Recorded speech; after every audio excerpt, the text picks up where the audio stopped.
Welcome to Luca is a Billionaire, where the only thing I invest in is your answers. Open Settings on your phone and tap Personal Hotspot or Mobile Hotspot. Toggle the hotspot switch to on and create a strong password of at least 12 characters.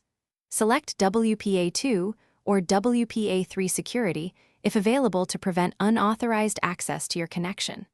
Set a recognizable network name so you can identify your phone among other networks. Keep hotspot discoverable only when needed and disable sharing over open networks. Check carrier settings for data plan restrictions and tethering fees before extensive use. To connect devices, use Wi-Fi, USB tethering, or Bluetooth depending on your needs. Wi-Fi allows multiple devices, but most phones limit connections to 5 devices.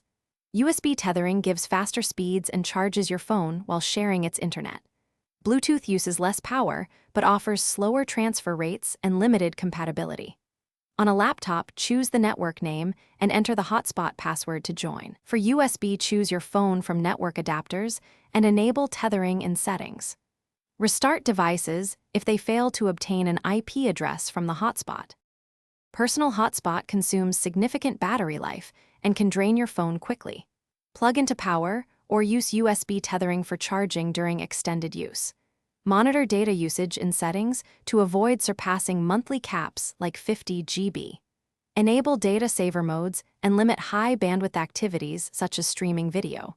Turn off the hotspot when idle and set automatic timeout if available. Be cautious when roaming because tethering charges and data limits may increase costs.